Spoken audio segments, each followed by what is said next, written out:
Okay, sweeties. Okay, Annie, just for the record, who are you? And where were you born and how old are you, if you don't mind saying? No, I'm Annie Haston. I was born in October 1942, and now I'm a lady of leisure at the graceful age of 65. Okay, thanks. Let's just get started. When, in this Lausanne, when did you get here and how? I arrived here with Beth. We'd both trained together as nurses at Guy's Hospital, and we were supposedly coming to Lausanne for one summer to work as cleaning girls, or bag hags as they were affectionately known, at the Club Vagabond. Well, she met Mick and I met Dougal, and yeah, there lies the history of our arrival in the Club Vagabond. What were your first impressions? Well, first of all, the Club Vagabond, there were so many four-letter words that Beth and I couldn't. We were two well brought up, English girls, and here we were, and the Club Vagabond. This is before group travel. There were Dutch. It was an Anglophone society, but the four-letter words, Beth and I would. But it was a case, if you can't beat them, join them. Okay. Let's see. A question, I guess, what I'm interested in, why did you stay? Was it because of... Well, because I'd met Dougal, and Beth had met Mick Burke, who unfortunately died on Everest in 75. On the southwest face. Southwest face, yeah. Okay. And as we were nurses, it meant that we could get easy permits in Switzerland and work in the clinics and hospitals without more ado.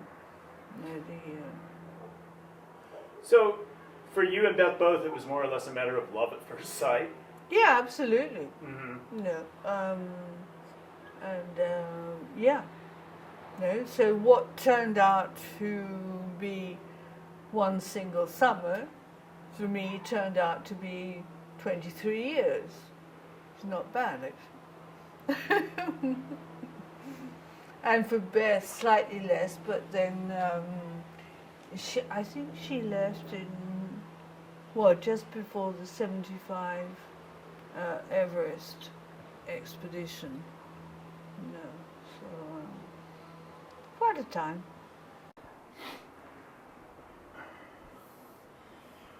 So you were here for 23 years? Mm-hmm. 23 years.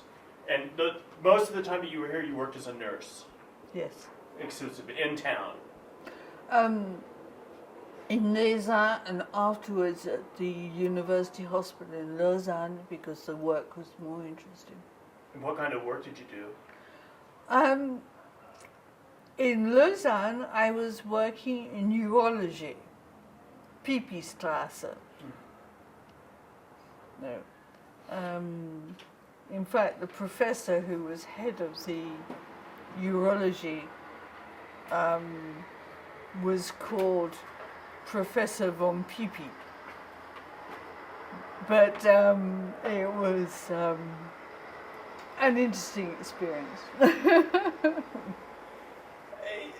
One thing that I've been wondering about, explain to me just sort of the general feel of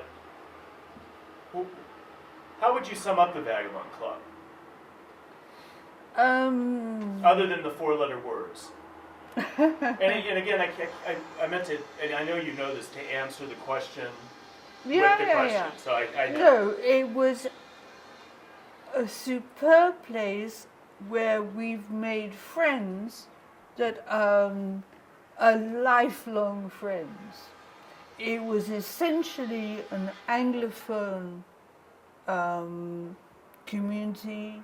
Canadians, Americans, Australians, New Zealand, all sorts of Europeans who, with the young Guinitat, who you will be talking to, he loved it. He was growing up as a young boy here, and but that's the essential thing. It was before group travel, so it was very much an individual travel trip. But, thanks to Alan Rankin before and Luc Van der Kay, Joanne and David Smith afterwards, we've made lifelong friends. Very important. It has a reputation as a place that there was a lot of rather decadent behavior. Oh yeah, we had I think the Vagabond dossier with the local gendarmerie was that thick. But they were very lenient as long as we didn't go too far. I remember Dougal coming home one night and saying, "Darling, I think we overturned a car." And I thought, "What do you mean you think?" No. And I had gone home early, sagement, and for a change, and he'd gone off with a couple of friends, and they were all paralytic drunk, and they were going off to L'Horizon. At that time was a restaurant run by an Italian friend of ours, and they had overturned the car, and it had been saved by two spindly little trees before heading down to the valley. I think we overturned a car. What do we do? Yeah, things like that. There were also, at the time, a lot of drugs around. I can personally say that I didn't get involved in that at all. I mean, anybody had offered me a joint in one hand and a glass of red wine in the other, there would be no question which I would take. But there were no. So the Vagabond had a certain reputation with the police, but they were very, very tolerant. And, you have to take into consideration the social mores of the 60s and early 70s, which was so very, very different from now. But it was one whole heap of a load of fun. What year did Dougal Haston take over the climbing school?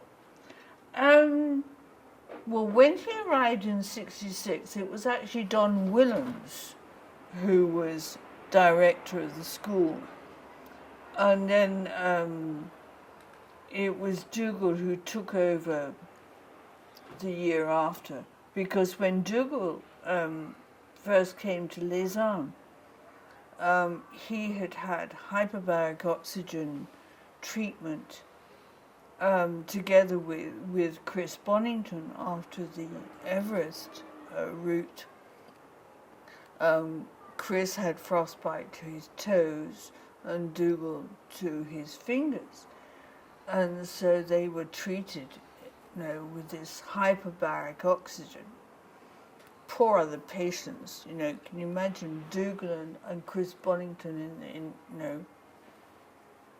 So anyway, when Dougal arrived in Les Arts, he had to toughen up his, fingertips, which were so soft, and the nails were virtually non-existent. So it was actually Don Willans who, in his absolute accent, would say, plan A, plan B. And if there was a cloud in the sky in Les Arts, he'd say, okay, plan B, we will go off to the Calanque. The Calanque being just outside of Marseille, like Norwegian fjords with a Mediterranean climate. So they would, the climbing school would all go off and, climb down there. So,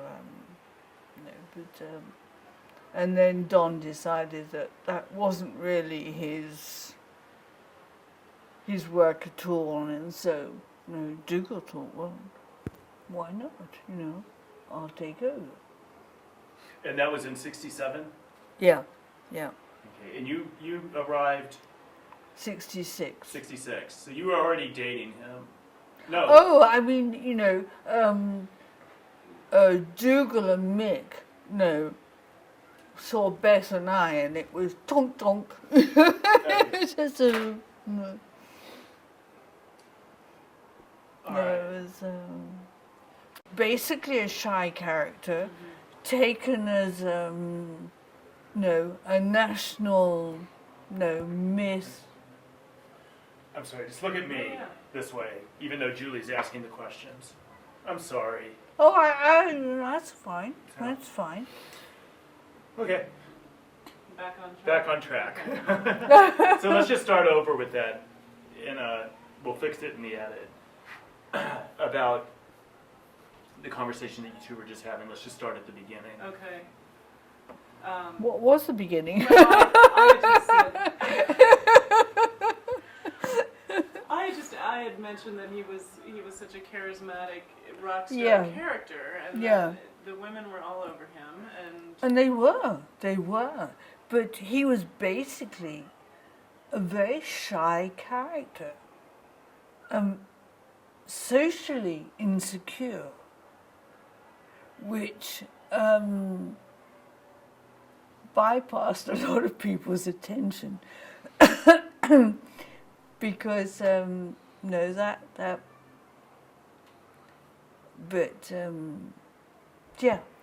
the story of going to Buckingham Palace. Oh God, yes. After the 75 Everest, the whole team and wives and partners, etc., were invited to Buckingham Palace, and after that, 10 Downing Street. Oh, back house was a really fun evening, because the royal couple, the Queen and the Duke of Edinburgh, it was supposedly to last for an hour and a half, something like that. 3 hours later, George Greenfield, who was the literary agent for all the books that the climbers, how he came into that position, I don't know. But George Greenfield was the literary editor, and he said, wow, you've really made an impact on, the Queen and the Duke of Edinburgh. So, they were there for ages, and then, we took off. We all went to a Greek restaurant.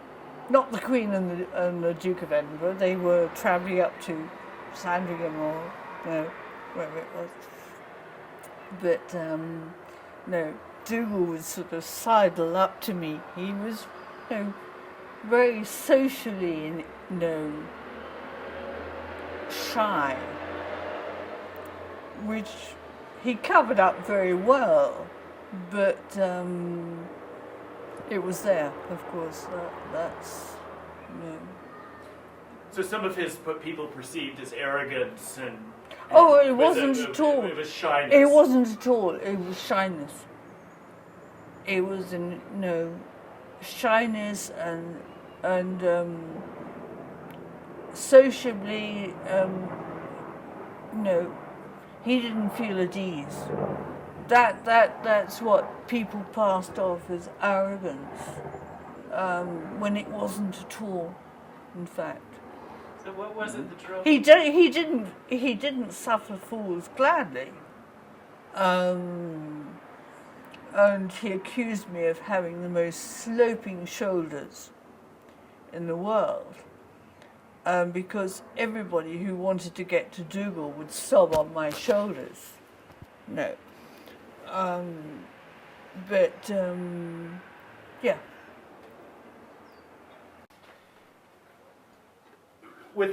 Let's just go ahead and start talking. Let's go to for example, Don Willems. Let's start with Don Willems.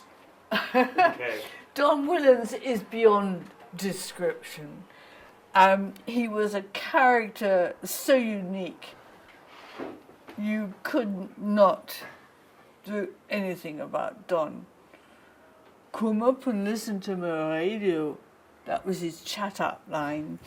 He had a room at the top of the Vagabond. And his chat-up line was to any woman was, come up and listen to my radio. What do you do with a character like that? I mean, sometimes, at the end of a Willems session, you'd be positively aching because you'd laughed so much. And you think, and then you thought, well, what in fact had we been laughing about? Nothing specific. It was just Don, and his usual spiel. He was just such a funny guy. As I said, you'd ache with laughing, and then you try to analyze what in fact had, gone on in the conversation, and you couldn't. It was impossible. No. Because it went all over the place, and he was But for a climber to die in his bed, that is quite something. Not even his own bed. Well, no, it was his own bed. I thought he was at a friend's, had been traveling on his motorcycle from house to house to house to visit people. No, the story I had was it was in his own house, but it was, he was such a character. As I said, we'd spend the whole evening, absolutely rolled over with laughing, and then tried to analyze it afterwards. His wit was something. Oh, it was just, dry humor. It was, wonderful. Okay, let's see. How about Leighton Core? Very early days for Beth and I in Les Arts. But I just remember him as being very cool. Dougal had a very, very good opinion of Leighton. Which, of course, to me at that stage, and later, of course, if Dougal had a good opinion of a climber, then to me that, fine. Did he have an opinion of Royal Robbins? Royal was Royal. I hear he's gone back to being called Roy. And Liz, of course, who was, chucking her body around all over the place. No, but he wasn't, Royal wasn't really part of the Les Unseen. Bev, who you'll meet tomorrow, who made 2 films in Verbier, mostly on skiing, not on mountaineering. And Royal and Liz were part of the, menagerie, I was going to say, part of the group. No, Royal was an okay guy. Liz was, was it a friend of ours? I can't remember which one. Was sitting opposite Liz in a sitting room, and she was wearing no knickers and tights, and just sort of sitting there, and you think, no, we really never had it together with, Liz and Royal, but I hear he's gone back to being called Roy. No. Mick Burke. Oh, great guy. Wonderful guy. Also full of, northern humour. Can you hold a thought, Annie, just for a minute? Sorry? Burke. Okay. Mick Burke, total character from the north of England. Beth and I were from the south, and the humour is very, very different. But Mick was had a wonderful sense of humour. We lived together, the 4 of us, in Villa Florence, which still exists. Beth, Mick and Beth, and Dougal and myself. And at that time, a lot of the older inhabitants of Les Unseen were old tubercular patients. And Madame Mertz, she adored Dougal. She couldn't stand Mick and Beth, but for some reason she adored Dougal. And so Beth and I had split shifts at the clinic Beausite, where we were working. And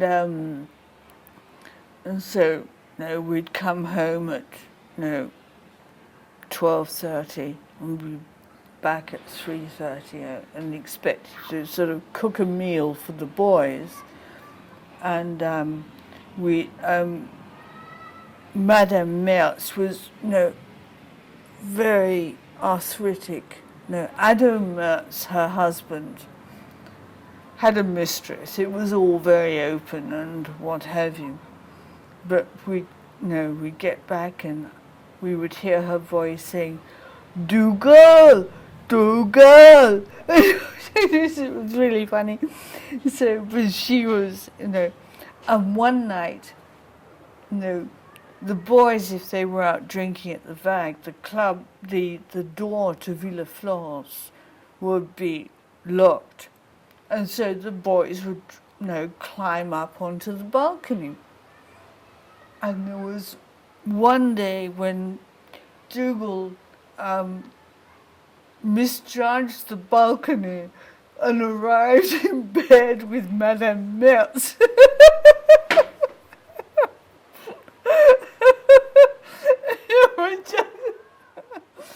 Oh, mon Dieu.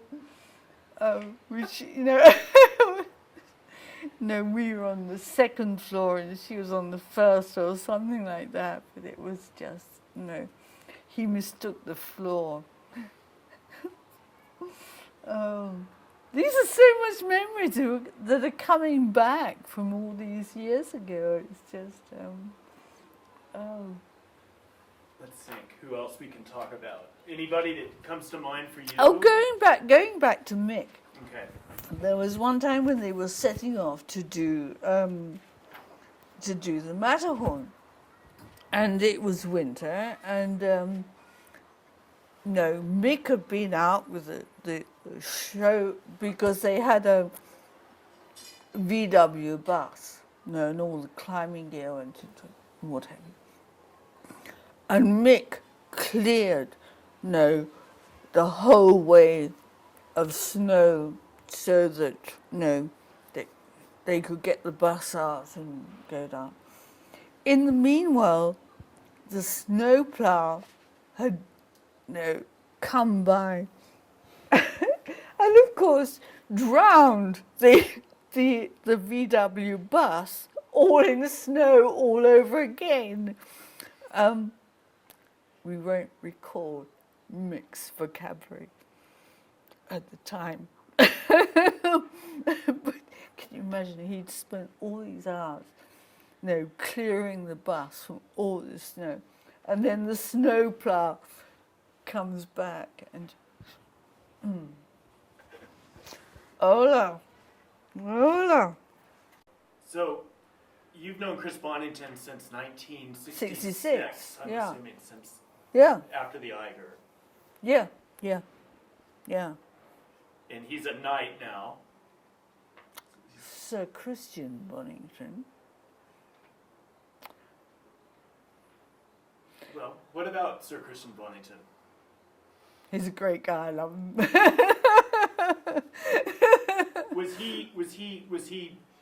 He has told me that he has really fond memories of this town.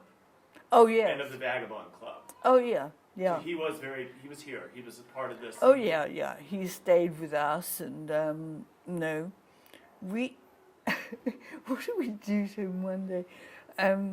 As I said, neither of us were into drugs, but we put some hash into a pot of tea, and Chris drank this, and this is really nice. It's the only people who got Chris high in his life. We did tell him about it afterwards. I mean, just but he's no.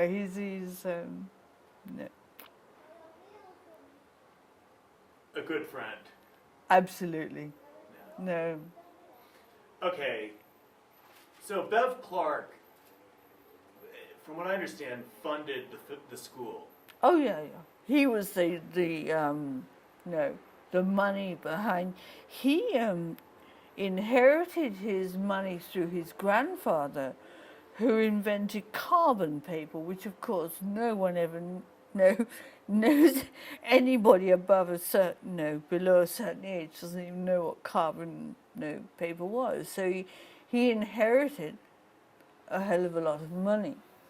And one day I remember Duke was saying to him, "Look, Bev," because he had a lot of,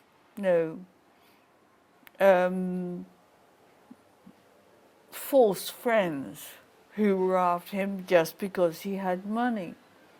And Dougal said, Bev, you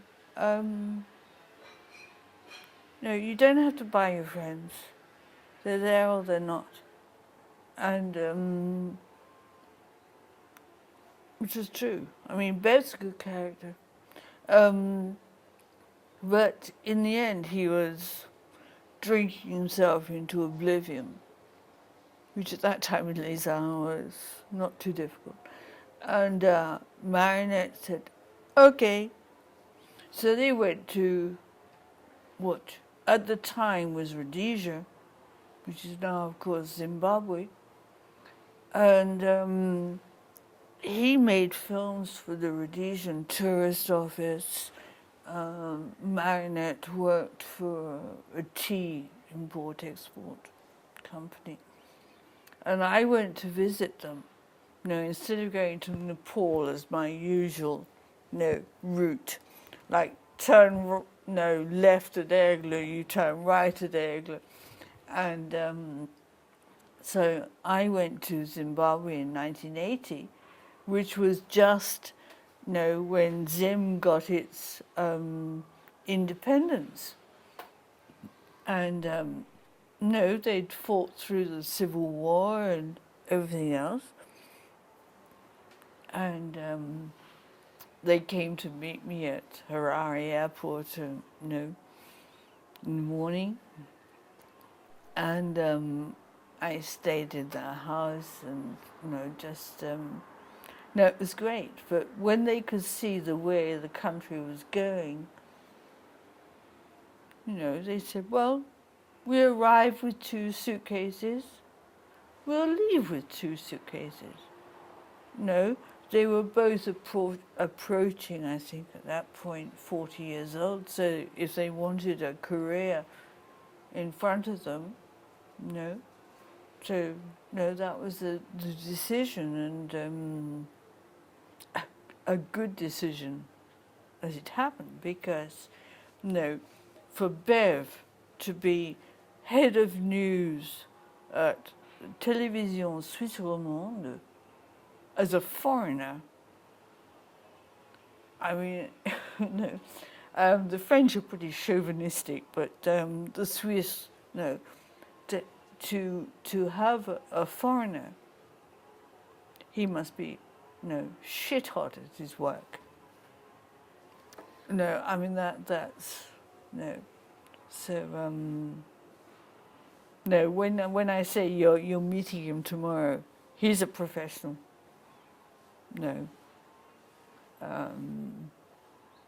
But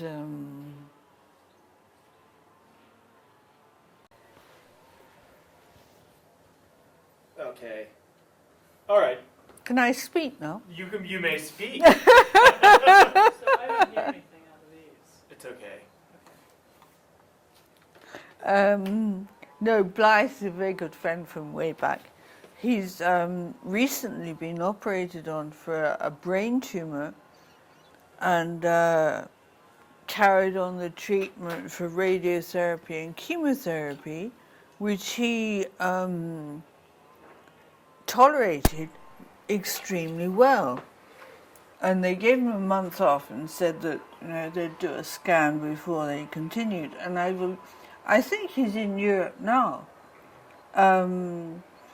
But anyway, my little sweetheart, 7.5 years old, one evening he said, Annie, what I'd really like is a Manchester United jersey with Ronaldo printed on the back. So I said, all right, sweetheart, I'll see what I can do. So, I phoned Blythe in Avignon, and I said, because he's got 4 brothers and a lot of contacts. I know absolutely nobody in Manchester, and I know nothing about football. So anyway, I got in touch with Blythe, and so he said, does he want this T-shirt for poncing around Paris, or is he into football? I said, oh God, yes. He's football mania. He plays in matches and patati patata. So Blythe said, well, no, in that case he needs, apart from the jersey, he needs the shorts and socks too.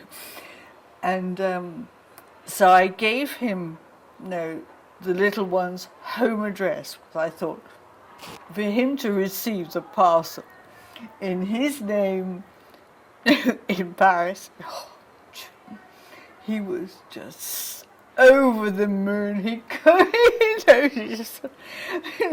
I'm amazed at the thing. I said to Carol, his mother, I said, does he ever take that jersey off? She said, yeah, it gets into the washing machine, and still when it's out and dry, oh God, and then he insisted that he write a letter to Blythe, a thank you letter. So I said, well, all right, you tell me in French what you want to say. I'll translate it into English in capital letters, and you write it. down, which he did. So we sent it off to Blythe. No. Blythe phoned me. He said, yeah, anyway, no, I've got the letter from Emmerich, and I put it on the mantelpiece so all my visitors could see it. So anyway, because I still give him English lessons. It's very ludic, but no, whatever. So one day he comes home, and he said, Did Blythe get my letter? And I said, yes, darling. He said, well, can I phone him? And I said, well, yes. No, do your homework first. And no, so I wrote Blythe's number down, 0044, because it's, we're phoning from France and this was Scotland. And Blythe answered the phone, and the little one says to me, may I speak in French? And I said, yes, it's all right, you may speak in French.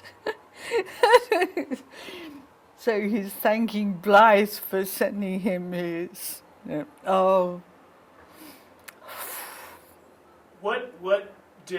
How did he end up here, Blythe? What did he do? What's his good role? question. Well, he instructed for the school. So did a whole load of other people. I mean, that's how they landed up. Dougal wanted his friends and drinking partners around him. When he was running the school, and that's how Blythe arrived together with Canadian Chick Scott, who you're not going to meet. He's a lovely guy, Chick. Let's talk about Chick. Yeah, he actually, in fact, he went through a very, very bad period after the making of the Eiger sanction, and he had a nervous breakdown. And he wrote a letter to Dougal and I shortly afterwards, after he'd gone through a lot of treatment back in Canada, in Calgary. And he said it was the most frightening thing he'd ever come across in his life, to be no longer in charge of your brain. That it was the most terrifying, experience. But now he's doing extremely well in Canada, and good friend of Blythe's as well. I think Blythe was thinking of going out to Canada and seeing Chick. Chick's a good guy. But he went through a very, very, very bad period after this filming. Several years ago, he went on tour to the film festivals with the whole Eiger sanction, with his photos and home movies. Yeah. Of which we're going to be incorporating into this film. Oh, right. Chick's helping us out on that. So you were here during the filming of this thing. Do you have any memories or anything? Oh, God, yes. I mean, I was working in the clinic here, and on my days off, I'd go up to Klein Scheidegg, and at the time, Dougal took on Clint Eastwood, and the rest of the instructors of the school took on the rest of the actors to give them an idea of, And Clint never wanted a double. He always wanted to do his own climbing thing. Before the whole circus turned up, there'd be sometimes just, because it was often Guy Neathart who Guy and I travelled up to Klein Scheidegg together, and it would often be Guy and myself and Dougal and Clint Eastwood, and sit on the terrace of the Hotel Klein Scheidegg and just shoot the shit. It was Clint's a really nice man. Just but when the whole circus turned up, that was Hollywood took over. I mean, whatever. But it was an experience. It was